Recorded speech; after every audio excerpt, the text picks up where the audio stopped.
আসসালামু আলাইকুম। অষ্টম শ্রেণীর প্রিয় শিক্ষার্থী, তোমাদের গণিত বইয়ের অষ্টম অভিজ্ঞতা পরিমাপে প্রতিসমতার প্রয়োগ।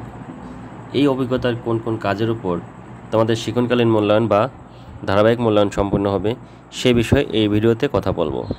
সাথে সাথে দেখিয়ে দেব এই অভিজ্ঞতায় তোমাদের অর্জিত যোগ্যতা কী কী এবং সেই যোগ্যতার অধীনে নির্ধারিত পারফরমেন্স ইন্ডিকেটর বা পিআইগুলো কী কী। তো প্রিয় শিক্ষার্থী, সরাসরি চলে যাই আমরা তোমাদের জন্য নির্ধারিত কাজসমূহ কী কী।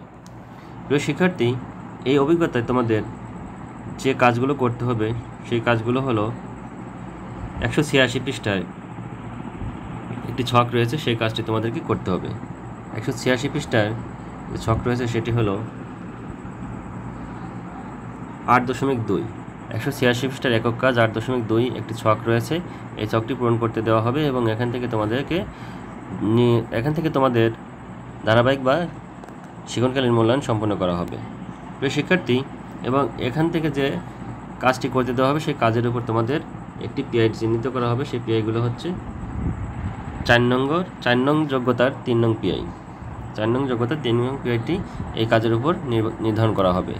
প্রিয় শিক্ষার্থী, এরপরে রয়েছে 184 পৃষ্ঠা এবং 187 পৃষ্ঠার কাজ।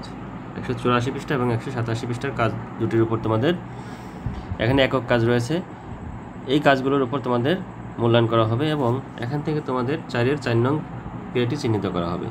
এখান থেকে 4-এর 4 নং পিআইটি চিহ্নিত করা হবে। প্রিয় শিক্ষার্থী, এরপর আমরা চলে যাই 183 পৃষ্ঠা এবং 187 পৃষ্ঠা। এখানে দুটি কাজ রয়েছে আবার, এবং এখানে একক কাজ ও জোড়ায় কাজ রয়েছে, সেই কাজ দুটি সম্পন্ন করতে হবে।